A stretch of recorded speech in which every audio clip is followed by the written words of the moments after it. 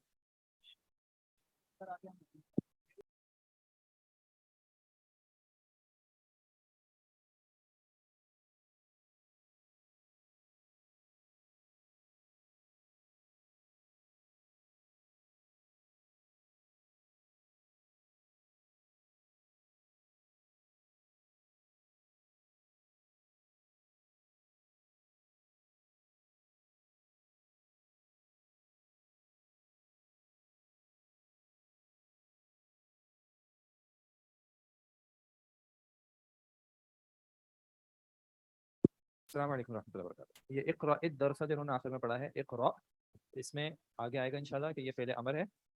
تو فعل امر کے آخر میں ضمہ نہیں پڑھا جاتا, اس کو مجزوم پڑھا جاتا ہے. تو یعنی اس کو مرفوع نہیں پڑھا جاتا, مجزوم پڑھا جاتا ہے. اس وجہ سے انہوں نے اقرأ پڑھا ہے اور پھر آگے ملانے کے لیے اقرأ الدرس علی کسرہ. جی نعم علی.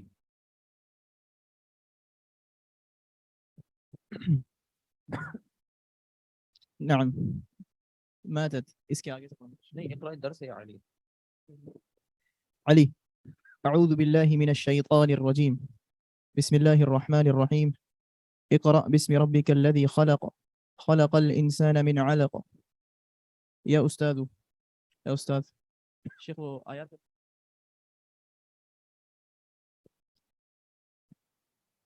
اقرأ پڑھو بسم ربك اپنے رب کے نام کے ساتھ الذي وہ جو خلق تخلیق کیا جس نے خلق الانسان تخلیق کیا انسان کو من علق. علق سے شیخ علق علق سے تعلق نہیں پڑھی آپ نے؟ مٹی تو ہے لیکن کون سی مٹی ہے؟ پیچھے سے آواز. کون سے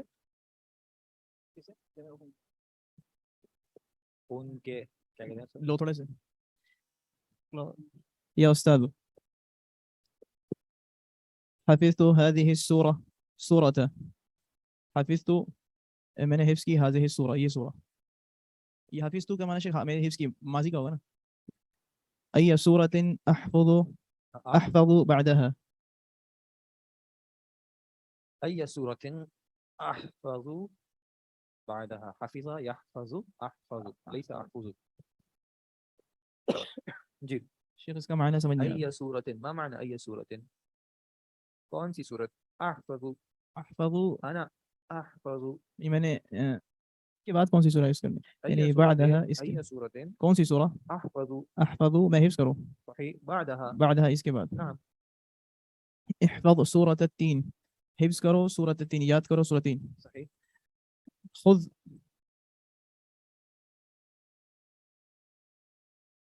وصل کیوں پڑھیں وصل کیوں پڑھیں وصل کی وجہ ہوگی نا, آگے وجہ نہیں ہے نا یہاں پہ. اگر تین ہٹا دیں تو وجہ بن جائے گی. اگر صورت ہٹا دیں تو پھر وصل کرنے احفظ التین. آگے حمزۃ الوصل ہے تو وصل ہوگا, یا جہاں جہاں پہ وصل کیا جاتا ہے وہاں پہ وصل ہوگا, جیسے کچھ وہاں پہ نام پہ کیا جاتا ہے کسرہ آئے گا کسرہ. ٹھیک ہے. سورتن ایا سورتن ایا جو ہے مضاف ہوگا, سورتن اس کا مضاف نہیں ہوگا. خذ دفترك هذا خذ خذ دفترك خذ آپ لیجئے, امر فاعل انت, کیا لیں گے آپ؟ خذ آپ لیجیے دفترك دفترو کا دفترك مفعول مرفوع ہے, کیوں؟ دفترك دفترك خذ دفترك دفترك مفعول به منصوب. آپ یہ رجسٹر لیجیے. وہ خذ دفترك هذا اپنا یہ والا رجسٹر لیجیے. واكتب فيه و- سورة واكتب سوري واكتب واكتب فيه سورة سورة العلق سورة العلق. لماذا سورة- مجهول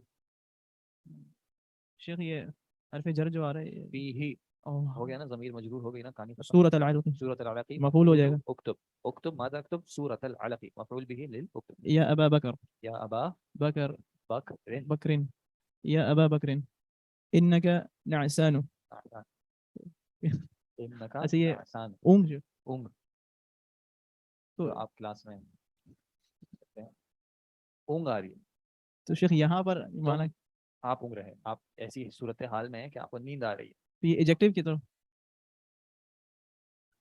میرے یہی میں بھی یہ ناسان ایجیکٹیو کی طور پہ آ رہا ہے. عربی میں ایڈجیکٹو نہیں ہوتا. مطلب یہاں پر شیخ یہ کیا بن رہا ہے؟ آپ بتائیں عربی کس طرح استعمال کریں, ایڈجیکٹو کو کیا بولیں؟ انکا صفت. بے شک آپ, نعسان وہ خبر, آپ نعسان ہیں. نعسان اگر آپ کو یاد ہو نعسان کس وزن پہ ہے؟ فعلان عطشان فعلان فعلان. میں آپ کو بتایا تھا اس میں صفت ہوتی ہے لیکن ایک عارضی کیفیت ہوتی ہے. عطشان پیاسا ہے لیکن عارضی کیفیت ہے.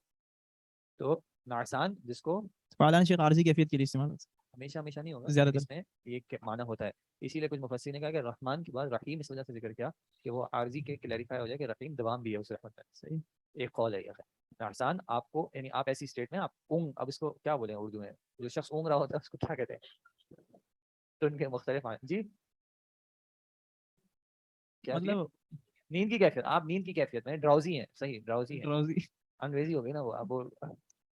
آپ اردو والے بندہ نہیں. آپ اذهب اذهب الى الحمام للحمام. نکلا اذهب اذهب اذهب اذهب نکلو جاؤ جاؤ الى الحمام. الى الحمام حمام کی طرف. صحیح. وغسل اور دھو وجہ کا اپنا چہرہ. افتح افتح النوافذ نوافذ نوافذ نوافذ افتح النوافذ. افتح النوافذ یا عبد اللہ. تو شیخ افتح کھولو نوافذ نوافذ کھڑکیاں کھڑکیاں. یا عبد اللہ اے عبد اللہ. فإن الغرفة شیخ یہ انا کا اسم ہے. پہلے سینٹنس تو پڑھ لیں. فإن الغرفة مظلمة صحیح والجو حار. صحیح. فإن الغرفة مظلمة والجو حار. جو جی. جو ہو گیا جوا فإن الجو حار. فإن الغرفة ان کیا ہوتا ہے جی؟ شیخ یہ وہ مشبہ ہوتا کیا بالفعل ہے؟ ہے حرف مشبہ بالفعل. اور اپنے اسم کرتا کو کیا ہے؟ منصوب دیتا ہے. ينصب اسمه ويرفع خبره. تو یہاں پہ اس نے اپنے اسم کو نصب کیا ہے الغرفة, اور خبر مظلمة. مظلمة معنی اندھیرے والا ہے, ڈارک ہے. غرفے میں یعنی کمرے میں اندھیرا ہے, اور جو موسم جو ہے وہ حارن گرم ہے. صحیح. یہ بھی اس کی صفت ہو گئی نا. خبر ہے چلیے یہاں پر یہ اس کی صفت بن رہی ہے. خبر صفت بن گئی. چلیے یہ ویسے معنی طور پہ تو صفت بن رہی بھائی معنی الگ ہوتا ہے, گرامر الگ ہوتا ہے. گرامریٹیکلی خبر ہے, صفت نہیں ہے. جی. الجو کا مطلب ہوتا ہے موسم, ویدر. صحیح.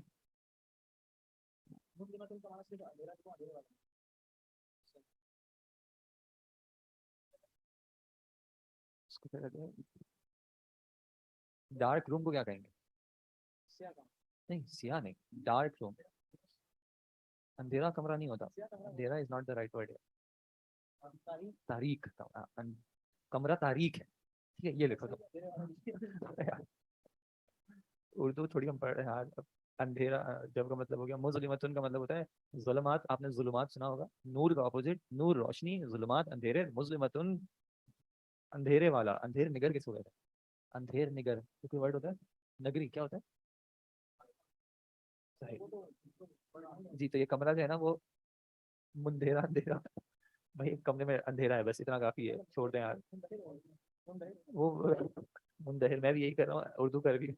جی تو جملہ کیا بنے گا, کون سا جملہ کیا بنے گا؟ اچھا جی اس چیپٹر میں یہ والے دو ایکسرسائز کو چھوڑ کے اگر آپ دیکھیں اقرا ما یلی انت تکتبو. تکتبو تکتبو سے شروع کا تا ہٹایا, پہلا حرف جو ہوا وہ ساکن ہو گیا. اس ساکن کو پروناؤنس کرنے کے لیے شروع میں حمزہ لگایا اور یہاں پہ اس کو پروناؤنس کیا اکتب. اس طرح انت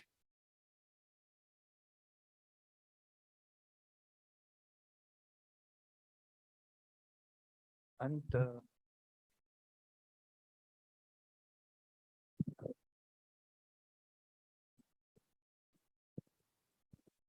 انت تدخلو اور پھر تدخلو ادخل، یہ کیا کیا طریقہ تھا؟ یہ کیا بنانے کا؟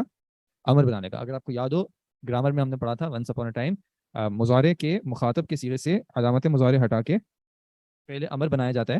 تو تکتبو اور تدخلو دونوں میں کیا ہوا؟ جب علامت مضارع ہٹائی تو پہلا حرف کیسے ہو گیا؟ ساکن ہو گیا. اور چونکہ ایک ورڈ ساکن سے شروع نہیں ہو سکتا تو پھر اس مسئلے کو حل کرنے کے لیے حرکت دی حمزۃ الوصل کے تھرو. حمزۃ الوصل کے تھرو کیوں حرکت دیتے ہیں؟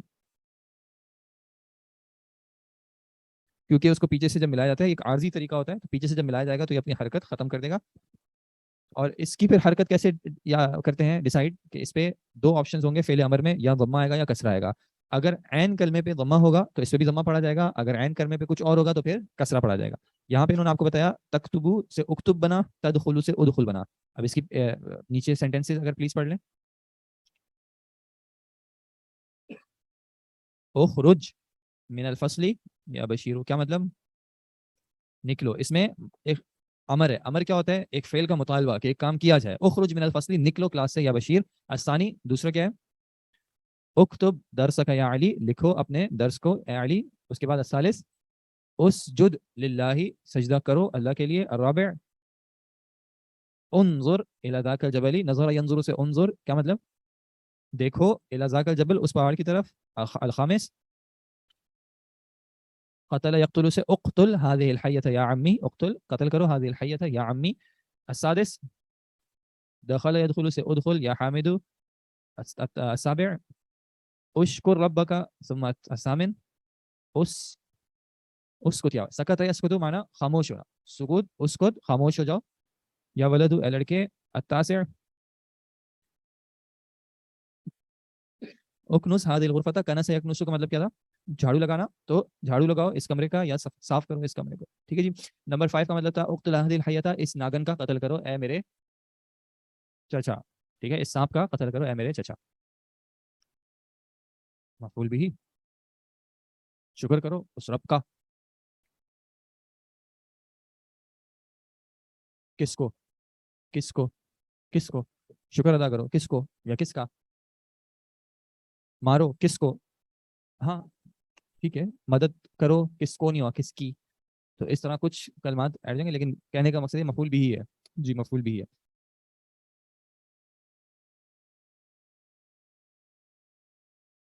یعنی مانوی گرامیٹیکلی ہم یہی کہیں گے ہمارے پاس مفعول میں 5 آپشنز ہیں. یا مفعول بھی ہے، یا مفعول فی ہے. فی ہی ہو نہیں سکتا، ظرف کا معنی آ نہیں رہا. مفعول لہو آپ کہنا چاہیں اشکر لربک، پھر مفعول لہو کر دیں کہ شکر ادا کرو. لیکن لہو میں اصل میں ایک تعلیل ہوتی ہے. ٹھیک ہے، چھوٹا. ذاکا کا مطلب ذالکا، اشارے کے لیے دور کے. نو والا تھا اکنو ساد الغرفہ، کنس یکنسو اکنو ساد الغرفہ، جھاڑو لگائیں اس کمرے کا. مطلق، مطلق معہو، معہو واو کے ساتھ آتا ہے، وہ یہاں پہ اپلائی نہیں ہوگا. مطلق مصدر ہوگا، وہ یہاں پہ ہے نہیں. مفعول لہو مشکل لگتا ہے، معنوی طور سے مشکل ہے. بھی، بھی آسان ہے کافی. بالکل جی. جی کاف جو ہے وہ کون سا والا؟ رب بکا کا. جی وہ کاف. تم شکر ادا کرو اپنے رب کا. جی یہ سارے جو صیغے ہیں یہ واحد مذکر مخاطب سے خطاب ہے. ولدو پڑھ رہے ہیں کیونکہ منادہ منصوب نہیں ہے. مطلب منادہ منصوب کب ہوتا ہے؟ جب مضاف ہوتا ہے. ٹھیک ہے، منادہ اگر مضاف ہوگا تو منصوب ہوگا، ادروائز جس پہ اس کا رفع آتا ہے اس پہ ہی اس کو مبنی کر دیا جائے گا تنوین کے بغیر. ٹھیک ہے، اس کے دوسرا پارٹ کیا ہے؟ انت تجلسو، تجلسو اجلس، تغسلو اغسل. یعنی کہ عین کلمے پہ اگر کسرہ ہے تو پھر کسرہ لگایا. جیسے کہ اجلس ہونا یا بلالو، کیا مطلب؟ بیٹھ جاؤ ہونا یہاں پر اے بلال. ثانی کیا ہو جائے گا؟ جی یفعلو، فعل کو چھوڑیں، اگر یفعلو کے وزن پہ ہے تو افعل بنے گا. ٹھیک ہے. اغسل وجهک بالصابون، اپنا چہرہ دو صابن سے. ارجع بعد ساعة،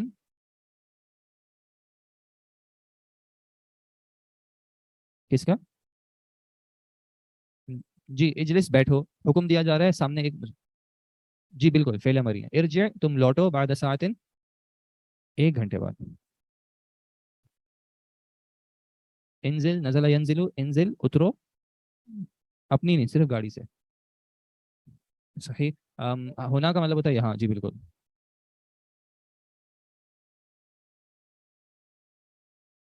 حجرا قال اللہ تعالی لموسیٰ علیہ السلام، اللہ تعالیٰ نے کہا موسیٰ علیہ السلام سے اضرب، مارو بعصاک، اپنی ڈنڈی، صحیح اپنی ڈنڈی، حجر کہتے ہیں پتھر کو، ٹیکنیکلی ہوگا مارو پتھر کو اپنی لاٹھی کے ذریعے یا اپنی لاٹھی سے، ٹھیک ہے. ان تم لوٹو ارجع، شیخ تم کہاں ہے، تم لوٹو میں، ارجع یہ جو صیغہ ہے تف انتا سے بنا ہے نا، یہ دیکھیں یہاں پہ لکھا ہوا ہے انتا تجلسو، انہوں نے صرف انتا ہٹایا آپ کو یہ بتانے کے لیے کہ تجلسو کے اندر انتا موجود ہوتا ہے، تو اجلس کے اندر بھی انتا موجود ہوگا، اغسل کے اندر بھی انتا موجود ہوگا. اغسل ایک واحد مذکر مخاطب کو ہی کہا جائے گا، اگر زیادہ ہو جائیں گے یا غائب ہو جائیں گے یا مؤنث بن جائیں گے تو پھر الگ طریقے سے کہا جائے گا. کسرہ اور ضمہ والے امر میں فرق یہ ہے کہ اگر فعل مضارع ضمہ یا کسرہ کے ساتھ ہے تو اس اعتبار سے علی حمزۃ الوصل کی حرکت پہ فرق آ رہا ہے. جی انت تذهب تذهب اذهب، انت تفتح تفتح افتح، اگر مضارع کیسا ہو اس کو کہیں گے مفتوح العین. مفتوح العین کا کیا مطلب ہوتا ہے؟ عین پہ فتحہ ہو. اگر مضارع کے عین پر فتحہ ہو تو پھر علامت حمزۃ الوصل پہ کیا لگائیں گے؟ کسرہ ہی لگائیں گے. مضارع اگر مکسور العین ہو تب بھی کسرہ لگائیں گے، مفتوح العین ہو تب بھی کسرہ لگائیں گے. جیسے کہ فتح یفتح سے کیا بنا؟ افتح. افتح کتابک یا ابراہیم، کیا مطلب؟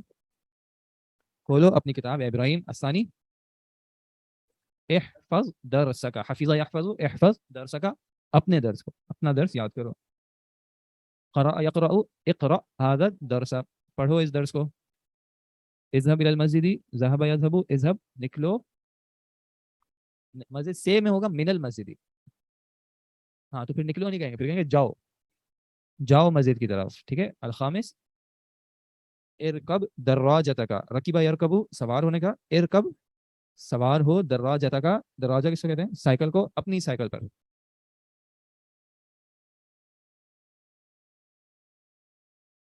ارکب دراجتک اپنی سواری پر سوار ہو،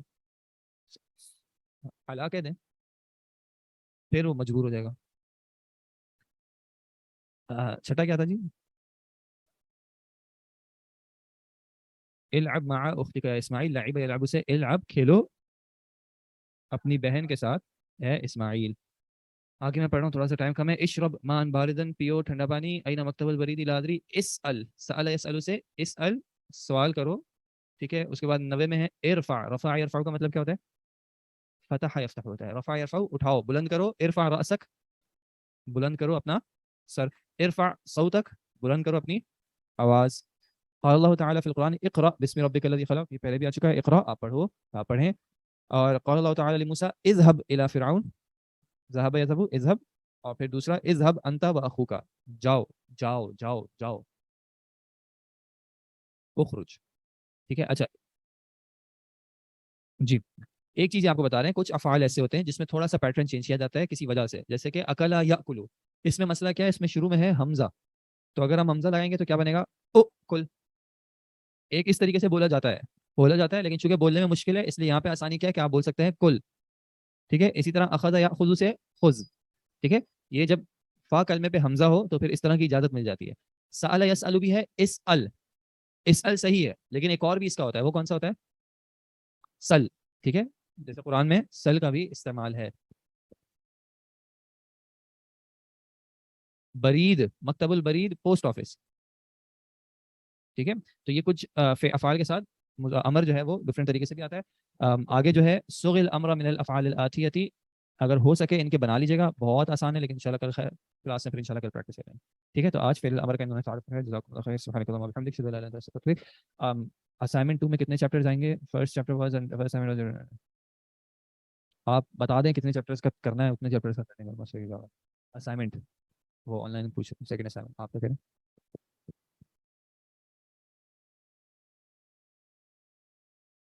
السلام علیکم ورحمۃ اللہ وبرکاتہ. الحمد للہ رب العالمین والعاقبۃ للمتقین والصلاۃ والسلام علی اشرف الانبیاء والمرسلین نبینا محمد وعلی آلہ وصحبہ اجمعین. اما بعد فاعوذ باللہ من الشیطان الرجیم. بسم اللہ الرحمن الرحیم. رب اشرح لی صدری ویسر لی امری واحلل عقدۃ من لسانی یفقہوا قولی. صفحہ نمبر 12 ہے بعض الاصطلاحات. محدثین کی کچھ اصطلاحات مزید جو اس فن سے متعلق ہیں ان کو ہم باختصار کے ساتھ پڑھ رہے تھے. صحابی، تابعی اور مخدرم، یہ تینوں ہم نے پڑھ لی تھی. جی اچھا، کہاں سے ہم آج پڑھیں گے؟